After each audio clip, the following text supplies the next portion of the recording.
Hello दोस्तों, आपका स्वागत है मेरे चैनल स्टोरी हब में, जिस पे आपको डेली हॉरर स्टोरीज़ की अपडेट देखने के लिए मिलती रहेगी। तो चैनल को सब्सक्राइब करके बेल आइकन पर ज़रूर क्लिक करिएगा, जिससे मेरी आने वाली वीडियोस की अपडेट आपको सबसे पहले मिल सके। तो चलिए आज की कहानी शुरू करते हैं। ये कहानी उन 4 दोस्तों की है जिनके साथ कुछ ऐसी घटना घटी जिसके बाद उनका पूरा जीवन ही बदल गया। आइए जानते हैं ऐसा क्या हुआ था उनके साथ।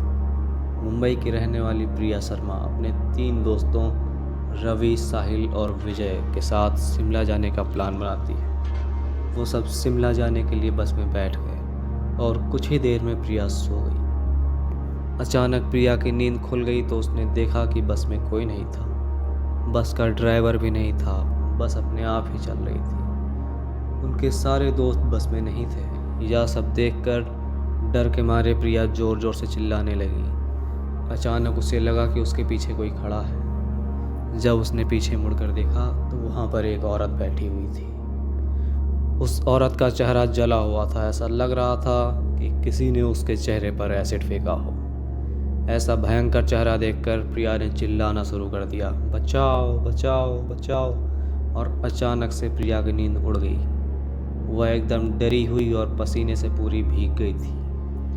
पास में बैठे हुए विजय ने पानी की बोतल दी और बोला, शायद तुमने कोई सपना देखा होगा। थोड़ी देर में सब शिमला पहुंच गए और एक होटल पर रात बिताने के लिए गए। दूसरे दिन वो सब साथ में मिलकर होटल के पास वाले पहाड़ पे घूमने जाने वाले थे। करीबन आधे घंटे में वो सब पहाड़ की सबसे ऊंची शिखर पर पहुंच गए थे। वहाँ से नीचे देखने पर घने पेड़ काफ़ी सुंदर दिखाई दे रहे थे।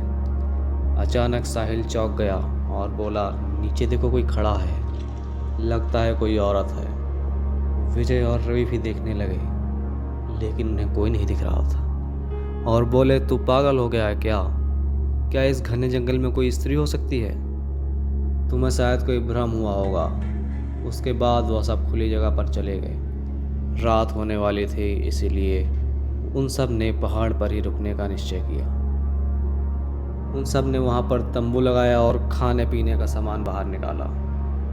प्रिया का बैग तंबू के बाहर था, इसीलिए वह बैग लेने के लिए बाहर गई तो वहाँ उसने किसी की आवाज़ सुनी। प्रिया उस आवाज़ की ओर अपनी नज़र घुमाती है तो उसने सामने की तरफ 3 आदमी आते हुए देखे, जिनके हाथ में धारदार हथियार थे। उन्हें देखकर प्रिया डर जाती है और दौड़ कर तंबू के अंदर आ जाती है। उसने अपने दोस्तों से भी यह बात बताई, लेकिन उसकी बातों पर किसी ने यकीन नहीं किया। प्रिया चिल्लाकर बोली, आप सब पागल हो गए हो क्या? कोई ही मेरी बातों पर भरोसा नहीं कर रहा है। चलिए मेरे साथ बाहर, मैं आपको बताती हूँ। वो सभी बाहर आके शिखर की चोटी से देखने लगते हैं। उतने में ही उन सभी को लगता है कि कोई 3 लोग सच में उनकी तरफ बढ़ रहे हैं। यह सब देखकर वह सभी लोग डर जाते हैं और तुरंत ही अपना सामान समेटने लगते हैं और बड़े से पत्थर के पीछे जाके छुप जाते हैं। थोड़ी ही देर में वो सब ऊपर आ जाते हैं। प्रिया देख रही थी कि उनके हाथ, पैर और सिर आम आदमी जैसे बिल्कुल भी नहीं थे। वह सब एक जगह पर बैठ जाते हैं और कुछ तांत्रिक विद्या शुरू कर देते हैं। उनमें से एक आदमी अपने हाथों की उंगली काट देता है, लेकिन अंधेरे की वजह से उन्हें कुछ भी ठीक से दिखाई नहीं दे रहा था। अचानक उन चारों ने देखा कि एक औरत उन आदमियों के बीच में आकर लेट जाती है। कोई नहीं जानता था आखिर वो औरत वहाँ पर पहुँची कैसे। प्रिया ने कहा, मुझे कुछ समझ ही नहीं आ रहा है, आखिर ये सब कैसे हो रहा है। मुझे बहुत डर लग रहा है। एक के बाद एक वो तीनों उस औरत को सूंघने लगे। कहीं पे अचानक उस औरत ने अपनी उंगली उठाई और हर तरफ इशारा करने लगी। वह सब डर गए। वो तीनों औरत को छोड़कर हमारी ओर बढ़ने लगे। हम सब पहाड़ी से नीचे होटल की ओर दौड़ने लगे। हमारी आवाज़ सुनकर वो तीनों हमारे पीछे पड़ गए। प्रिया और साहिल सबसे आगे थे और विजय और रवि उनके पीछे दौड़ रहे थे। प्रिया और साहिल होटल तक पहुंच गए, लेकिन रवि और विजय का कोई पता नहीं चल रहा था।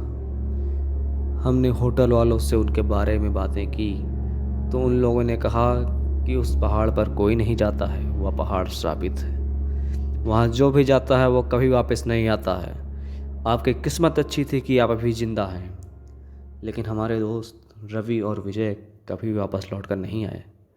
हमने उन्हें ढूंढने की बहुत कोशिश की, पुलिस कंप्लेन भी करवाई, लेकिन उसका कोई फ़ायदा नहीं हुआ। तो दोस्तों, ये थी आज की कहानी। अगर आपको कहानी अच्छी लगी हो तो वीडियो को लाइक ज़रूर करिएगा। Thank you.